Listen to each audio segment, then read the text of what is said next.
March 23, 2009. Route Sunset, Helmand Province. They told him the medevac would be there in 8 minutes. The Marine bleeding out in front of him had 5. Corpsman second class, Danny Vega, 24, pressed both hands against a femoral artery that pulsed blood between his fingers despite maximum pressure. The IED crater still smoked 15 meters away. 2 more casualties lay in the kill zone. And 200 meters north, a Taliban fighter with an RPG waited for exactly what protocol demanded. A Black Hawk helicopter landing in the open. Every medevac followed the same pattern. Call for air. Wait for the bird. Watch it land close to minimize carry time. The Taliban had figured this out months ago. 3 helicopters shot down in March alone. But Vega had something strapped to his pack that his entire platoon called insane. A homemade sled they nicknamed Mad. His staff sergeant had told him he'd get everyone killed if he ever tried using it. What happened in the next 11 minutes would prove them all wrong. He stocked shelves at Walmart in Belen, New Mexico. Night shift, $8.50 an hour. Population 7,000. His father worked the BNSF railroad switching yard. His mother cleaned hotel rooms off Interstate 25. No military family. No medical background. No particular ambition beyond buying a decent truck. But his father told him something in that switching yard that would later save dozens of lives. See how they assemble trains, mijo? Never waste movement. Every coupling matters. One bad connection stops the whole line. Danny was 16. He didn't understand why his father was explaining railroad logistics. Years later, when Marines were dying because medevac timelines couldn't adapt fast enough, he'd understand perfectly. The war reached Belen on September 11th, 2001.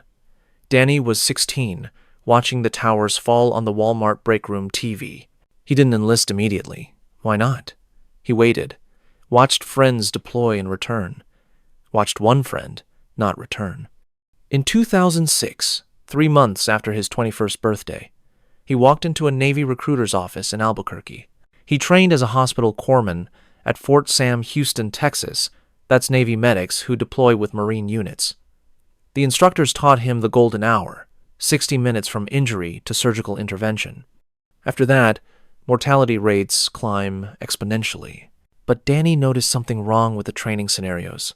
They all assumed the medevac bird could land near casualties, assumed secure landing zones, assumed the enemy wouldn't be waiting with RPGs. In Helmand Province, those assumptions got people killed, so Danny started building something in secret. During field exercises, while other corpsmen practiced standard litter carries, Danny slipped away to the equipment shed. What he built: a low-profile sled welded from a busted stretcher frame, cargo straps, and drag handles from a demolition sledge. 23 pounds of steel shaped to be pulled by one person across rough terrain. Why it mattered? Standard litters required 4 people to carry. 4 people exposed. 4 people moving slowly. 4 people who couldn't return fire. Danny's sled needed 1 person. 1 target. Moving fast. What could go wrong? Everything. Dragging casualties across open desert violated every protocol. Any Navy instructor would call it suicidal. The weight would destroy whoever tried it. The casualties would die from the rough transport anyway. But Danny kept testing it on the obstacle course. At night, after duty hours, dragging a 200-pound dummy for miles around the training area. His platoon watched him and laughed. Vega's building a fucking dog sled. Staff Sergeant Martinez watched him test it one night. That's not SOP, Corpsman. I know, Staff Sergeant. You planning to drag Marines through the desert? If I have to. Martinez shook his head. You'll get yourself killed. They called it Vega's MAD contraption. Some said MAD meant Medics Assisted Drag. Others swore it stood for Medics Absurd Device. Behind his back, Mad Dog Vega. They were laughing. But Danny kept practicing anyway, building muscle memory for something he hoped he'd never have to use. Helmand Province, March 2009. Operation Strike of the Sword. The Taliban had learned to hunt medevac helicopters, not by shooting them down in flight, by predicting where they'd land. Here's what they figured out. American doctrine was predictable. Casualties meant radio calls. Radio calls meant Black Hawks. Black Hawks needed flat, clear landing zones close to the wounded. So Taliban fighters started pre-positioning RPG teams near likely LZs. They'd wait for casualties, wait for the radio call, wait for the bird to flare out. Then they'd fire. 3 medevac birds hit in March alone. 2 limped back to base. 1 didn't. This created an impossible choice for company commanders. Land close and risk the aircraft, or land far away and watch Marines bleed out during the long carry. The golden hour was becoming the golden lottery. If this pattern continued, pilots would refuse hot LZ approaches. Without air medevac in Helmand, casualty mortality would spike 40%. Marines would die waiting for evacuation that doctrine couldn't provide safely. Danny saw it happening, but nobody knew how to fix it. Therefore, he kept that mad sled strapped to his pack on every patrol, 23 pounds of welded steel that everyone thought was idiotic. On March 23rd, that ridiculous sled would save 3 lives. March 23rd, 2009, 1842 hours. 4 MRAPs grinding down Route Sunset at 15 kilometers per hour. Danny rides in the third vehicle, wedged between comm gear and ammo crates. The air tastes like diesel exhaust. Temperature, 98 degrees. Dust coating every surface. The radio crackles. All Victors. This is Victor 1. Traffic ahead. Compound on the right. Stay sharp. Then the world detonates. Blast wave before sound. Pressure punch that stops breath. Lead MRAP lifts 3 feet. 20 tons of armor rising on a column of smoke. Slams back down. Shaped charge through the undercarriage. Shrapnel screaming. Small arms fire erupts. Muzzle flashes from second-story windows. AK-47s. PKM machine gun. That distinctive pop, pop, pop mixing with deeper fire. Corpsman up. Danny's already running. 3 casualties. Lance Corporal Dietrich. Both legs shredded. Femoral artery pumping. Maybe 10 minutes before shock becomes irreversible. Private First Class Santos. Unconscious. Probable traumatic brain injury. Needs a CT scan. Needs it now. Corporal Hayes. Compound fracture. Bone visible through flesh. Stable, but in shock. Standard protocol. Establish security. Call medevac. Treat in place. Wait for the bird. But Danny spots 3 fighters with RPGs sprinting toward the Wadi 400 meters south. They know exactly what happens next. They've done this before. Wait for the medevac. Fire when it's vulnerable. The radio confirms his fear. Victor 1, this is Chaos 6. We have your dust-off request. Be advised, previous LZ is compromised. Need alternate coordinates. Lieutenant Reese kneels beside Danny. How bad? Dietrich's critical. Maybe 10 minutes. Santos needs surgery. Hayes is stable. Can they wait for the bird? Danny looks at Dietrich's face. Already pale. Lips going gray. Looks at the wadi where the RPG team disappeared. Looks at the kill zone. 40 meters of open ground. Perfect fields of fire. He reaches for the mad sled. Negative, sir. We move them now. Here's the timeline Danny calculated in 3 seconds. Medevac request to wheels up at Camp Bastion. 8 minutes minimum. Flight time, 12 minutes. Approach and landing in a hot LZ, 3 to 5 minutes. Assuming they don't get shot down, attempting it. Total time until Dietrich reaches surgical intervention, 23 minutes minimum. Dietrich had maybe 8 minutes before shock became irreversible. But 4 kilometers south, past a dried stream bed and over a ridgeline, there was an abandoned police checkpoint.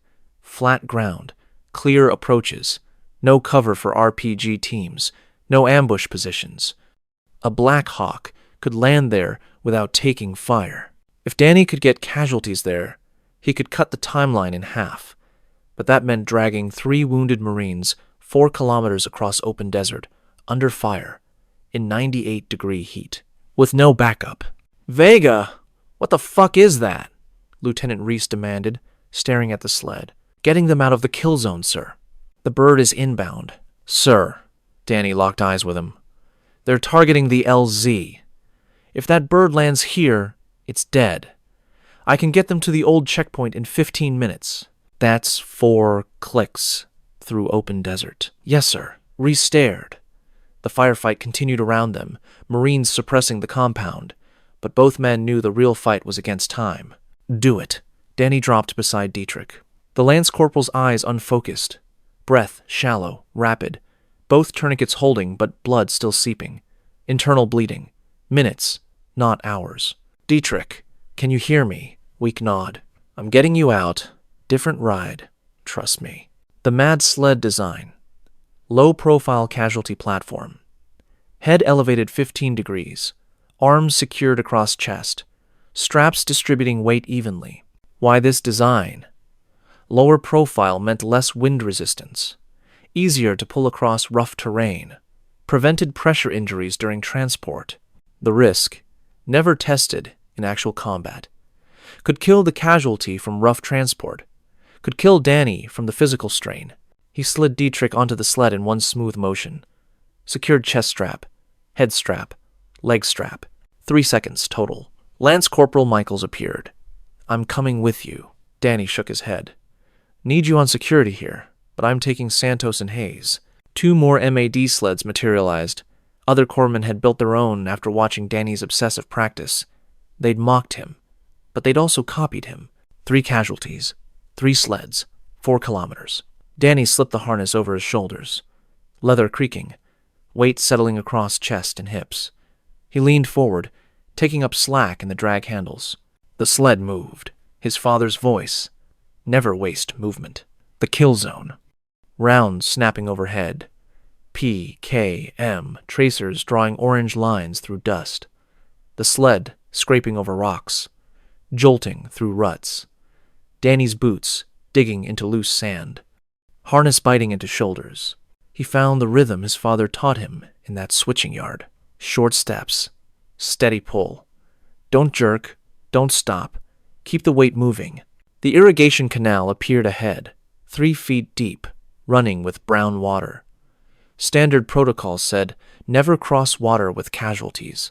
Drowning risk. Contamination. But standard protocol also said, wait for the medevac. So Danny hit the canal at speed. Water splashed over his boots, soaked his knees.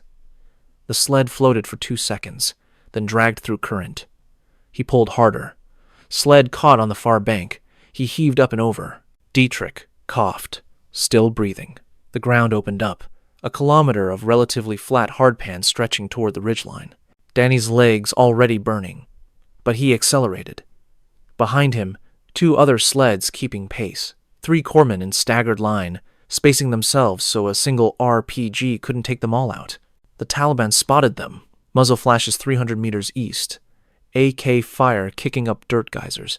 Inaccurate at that range, but close enough. Doctrine said take cover, return fire, secure the area. But doctrine was written for people who had time. Danny had none. A round cracked past his head, close enough to feel the displacement, his heart hammering, mouth dry, hands slick with sweat and blood gripping drag handles, harness cutting into shoulders, already rubbing flesh raw beneath body armor. But he maintained the rhythm. Short steps, steady pull. He reached the stream bed at 1.2 kilometers, 6 meters deep, carved by decades of monsoon runoff, choked with brush and rocks, far side, 40-degree slope.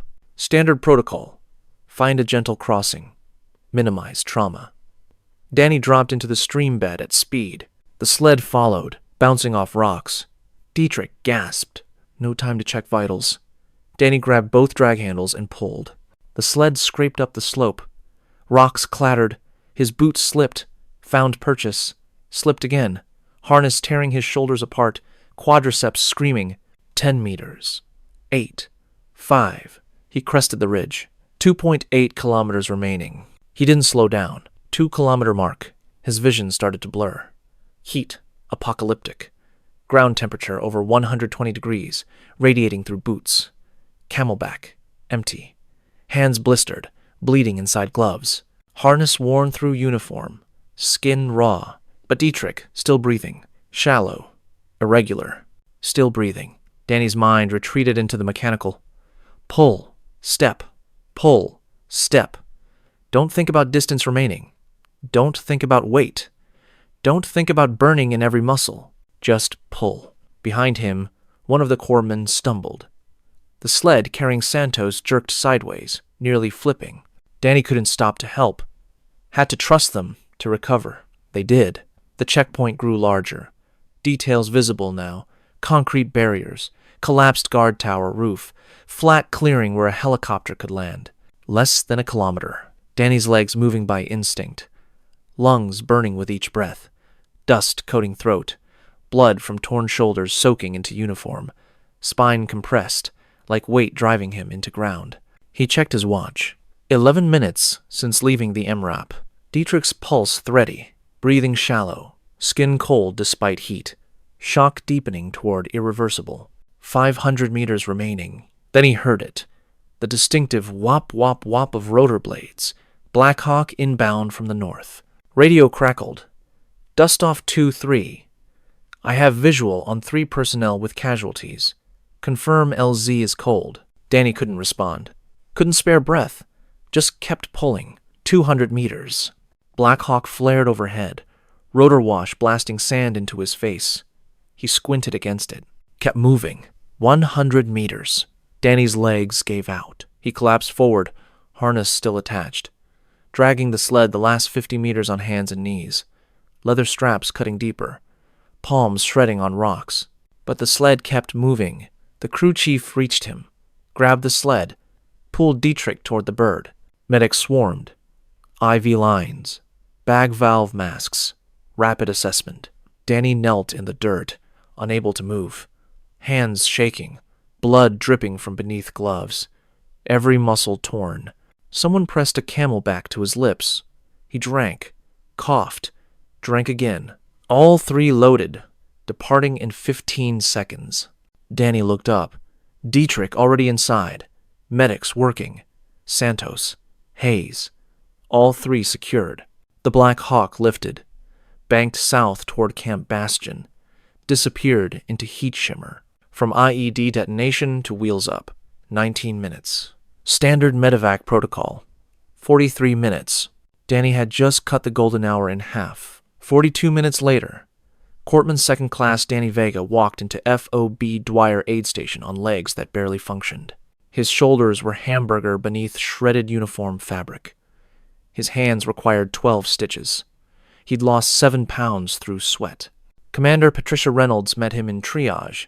30 years in the Navy, 2 combat deployments. She looked at him like he'd grown a second head. You dragged them 4 kilometers? Yes, ma'am. Through open desert. Under fire. Yes, ma'am. In 19 minutes. Danny nodded. Reynolds studied him. Dietrich's in surgery now. Vascular repair on both legs. We got to him in time because you got him here fast. Santos has severe concussion, but he'll recover. Hayes is already stabilized. Danny said nothing. Standard evacuation timeline from that LZ would have been 40+ minutes. Dietrich would have bled out. Do you understand that? Yes, ma'am. What you did violated every protocol in the book. Yes, ma'am. Reynolds was quiet for a long moment. Then, that sled you built, can you make more? The Navy didn't give Danny Vega a medal. Not immediately. What they did instead was assign him to 2nd Marine Division's Combat Development and Integration Unit. His orders: develop and test rapid casualty evacuation techniques for denied areas where conventional medevac couldn't operate safely. Danny built 6 more MAD sleds, trained 40 corpsmen, refined the harness design, added drag reduction features, calculated optimal pulling speeds across different terrain types. He turned his improvised solution into a systematic approach, and in doing so, he broke the Taliban's medevac ambush calculus. Here's what happened. Taliban fighters had learned to exploit medevac predictability, but now they faced casualties being moved before air assets even launched. Therefore, their pre-positioned RPG teams arrived at empty LZs, so they had to adapt their tactics, but the Marines had already moved on. By June 2009, every Marine company in Helmand Province had at least 2 MAD sleds. The technique spread quietly, no formal announcement, just NCOs passing it down the chain. Unit commanders started reporting reduced medevac response times in contested areas, fewer aircraft taking fire, more casualties reaching surgical care within the golden hour. 18 months later, Instructors at Navy Medicine Training Support Center began teaching something they called Expedited Ground Evacuation Protocol. The course materials included a case study from Helmand Province, March 2009. The students never learned Danny Vega's name, but they learned his father's wisdom. Never waste movement. After the deployment, Danny Vega returned to Belen, New Mexico. He married Teresa Martinez, his high school girlfriend, in 2011, bought a small house 3 blocks from where he grew up, took a job as a paramedic for Valencia County EMS, running 911 calls across the same roads he'd walked as a kid. He never spoke much about Helmand. When asked, he'd shrug. Just did the job. He didn't keep the mad sled. Left it at Camp Bastion when he rotated home. Someone else could use it. In 2019, at age 34, Danny suffered a massive heart attack while responding to a car accident on I-25. Probably genetic. The other paramedics tried to save him. Some things can't be outrun. His obituary in the Valencia County News Bulletin ran 8 lines. It mentioned his service, his EMS career, his survivors. It did not mention that he'd revolutionized combat casualty evacuation. He's buried in Our Lady of Balen Memorial Gardens, Section C, 3rd row. Simple headstone, name, rank, dates. Small American flag each Memorial Day, placed by the local VFW. Most people walk past without noticing, but every year on March 23rd, a group of Marines drives down from Albuquerque. They stand at his grave for a few minutes, don't say much. Some years 6 of them, some years 10. No flowers, no ceremony. They just stand there. These men who are alive because one medic refused to wait for the helicopter. There's a temptation to call stories like this mythology. We like to believe that wars are won by advanced technology, superior doctrine, overwhelming firepower. But the truth is messier. Wars are decided by individuals who see the gap between what protocol demands and what reality requires, and who have the audacity to bridge that gap with improvised solutions and sheer physical will. Danny Vega wasn't a tactical genius. He wasn't born brave. He was a kid from a railroad town who learned efficiency from his father and applied it to the deadliest problem he ever faced: how to move dying men across hostile terrain faster than doctrine said was possible. He didn't win the war, but he saved Lance Corporal Dietrich, who went on to become a father of 3 and a high school football coach in Michigan. He saved Private First Class Santos, who completed his engineering degree and now designs medical devices. He saved Corporal Hayes, who left the Marines and became a commercial pilot. And in doing so, he proved something. Sometimes, the most sophisticated solution is the simplest one. Put the casualty on a sled and pull as hard as you can.